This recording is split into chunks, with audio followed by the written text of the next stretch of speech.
Hola a todos, yo voy a iniciar presentando el objetivo y las características principales del estudio. Nuestro trabajo buscó analizar la percepción que tienen los estudiantes de psicología sobre su formación clínica y evaluar sus niveles de autoeficacia en competencias básicas. Esto incluye aspectos como la regulación emocional, las bases teóricas, la práctica clínica y la preparación general para enfrentarse a casos reales. Este estudio se realizó en noviembre del 2025 y se utilizó un enfoque cuantitativo. Aplicamos un cuestionario con escala Likert a estudiantes de la Universidad Sergio Arboleda, sin distinguir el semestre porque nuestro objetivo era obtener una percepción general desde tercer hacia décimo semestre. Bueno, voy a profundizar sobre el objetivo de estudio. Este tipo de estudios son importantes porque permiten identificar brechas entre lo que la universidad enseña y lo que los estudiantes sienten y están aprendiendo realmente. La autoeficacia es clave en la formación clínica porque si un estudiante se siente inseguro puede tener dificultades para intervenir, formular casos o establecer alianzas terapéuticas. Y también evaluar la percepción ayuda a ajustar los programas educativos. Dentro de las características principales, este estudio recoge información sobre 6 variables, que son técnicas de regulación emocional, formación en enfoques terapéuticos, actividades prácticas supervisadas, bases teóricas para formular casos, madurez académica y preparación clínica. Finalmente, la recolección de datos se hizo con 33 estudiantes, lo que nos permitió obtener nuestra muestra representativa para realizar análisis descriptivos sobre la preparación clínica percibida. ¿Por qué elegimos una metodología cuantitativa?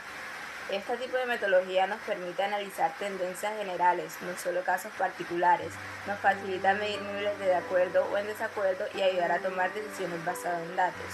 Para esto utilizamos la escala de Likert, que se utiliza para medir percepciones subjetivas de forma ordenada, nos permite identificar tendencias claras como niveles altos o bajos de acuerdo y sus ventajas son que es fácil de responder, fácil de analizar y utilizar para estudios educativos y sociales. La relevancia de este tipo de estudios en psicología es importante, ya que la práctica clínica requiere no solo de conocimientos teóricos, sino de habilidades socioemocionales. La regulación emocional, la seguridad al intervenir y la capacidad de formular casos clínicos son competencias indispensables en una consulta real. La autoevaluación de los estudiantes permite entender si los programas de formación están siendo efectivos. Bueno, ahora explicaré la hipótesis del estudio y el diseño metodológico. Primero está la hipótesis descriptiva, que esta se plantea que más del 50% de los estudiantes reporta usar técnicas de afrontamiento aprendidas en la carrera. Esta hipótesis se podía evaluar únicamente con datos descriptivos. Luego tenemos la hipótesis correlacional. Propone que existe una relación positiva entre el número de cursos electivos en enfoques terapéuticos válidos y la autoeficacia percibida para manejar la alianza terapéutica. Para confirmarla, se necesitaría una prueba de correlación de Pearson porque los descriptivos no son suficientes. Por último, tenemos la hipótesis explicativa. Esta establece que las horas de práctica supervisadas predicen la capacidad de formular casos clínicos controlando la madurez académica. Esta hipótesis requiere una regresión múltiple y tampoco puede ser evaluada solo con medidas y medianas. La pregunta que hay que tener en cuenta es ¿por qué se formularon estas hipótesis? Primero, la hipótesis descriptiva se centra en conocer un porcentaje, si la mayoría de estudiantes realmente usa técnicas de afrontamiento. La hipótesis correlacional busca entender si lo que se aprende en la universidad, como cursos electivos, tienen impacto directo en la percepción de la autoeficacia. Y la hipótesis explicativa va más allá, tratando de ver si una variable predice otra, como más horas de práctica o mejor formulación de casos. Ahora el diseño metodológico. El tipo de muestreo utilizado fue por conglomerado, tomando grupos ya conformados de estudiantes. La población indicó estudiantes de tercer a décimo semestre del programa de psicología de la sede Santa Marta. La muestra final fue de 33 estudiantes, quienes respondieron todos los ítems del cuestionario tipo Likert.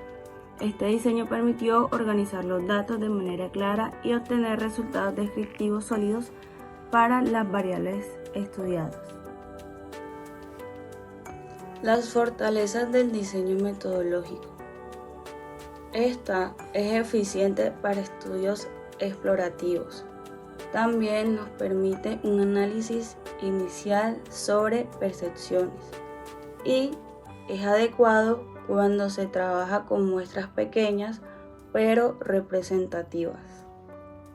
Ahora presentaré los resultados descriptivos y nuestras conclusiones generales. En los resultados descriptivos tenemos que las medidas de todas las preguntas estuvieron entre el 2.79 y el 3.27, lo que indica una tendencia general hacia el acuerdo. Esto significa que en general los estudiantes reciben positivamente su formación clínica. Por ejemplo, la pregunta sobre la regulación emocional mostró una alta aceptación del 81.8%, que estuvo de acuerdo o totalmente de acuerdo. La pregunta sobre la importancia de los recursos electivos presentó un 91% de acuerdo o totalmente de acuerdo. Y la pregunta sobre la práctica supervisada y la alianza terapéutica mostró un acuerdo del 84.8%. Estos patrones solo reflejan las percepciones conscientes y favorables hacia la formación recibida. Y en la interpretación más profunda de los datos descriptivos, tenemos que, aunque la media es útil, ver tanto la moda como la mediana nos confirma que las respuestas se concentran más que todo en el de acuerdo, mostrándonos así una consistencia.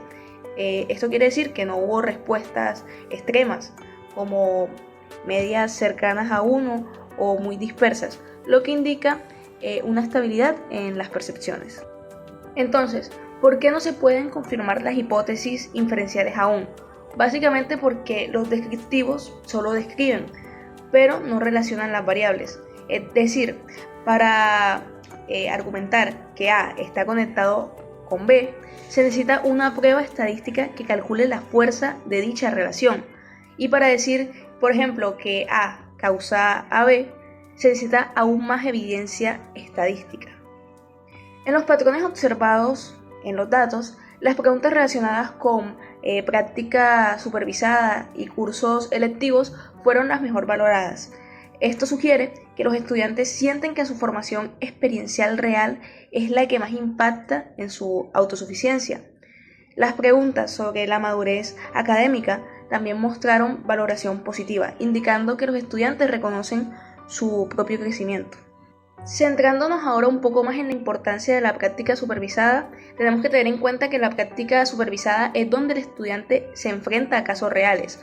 Un buen supervisor puede transformar, la autoeficacia del estudiante dándole la guía y la retroalimentación adecuada.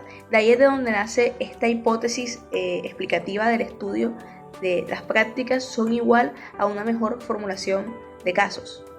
Yéndonos un poco más a las conclusiones, podemos ver que en la hipótesis descriptiva confirmamos que más del 50% de los estudiantes usa técnicas de afrontamiento aprendidas, ya que los datos fueron tanto claros como suficientes. Sin embargo, las hipótesis correlacionales y explicativas no se pueden validar con análisis descriptivos.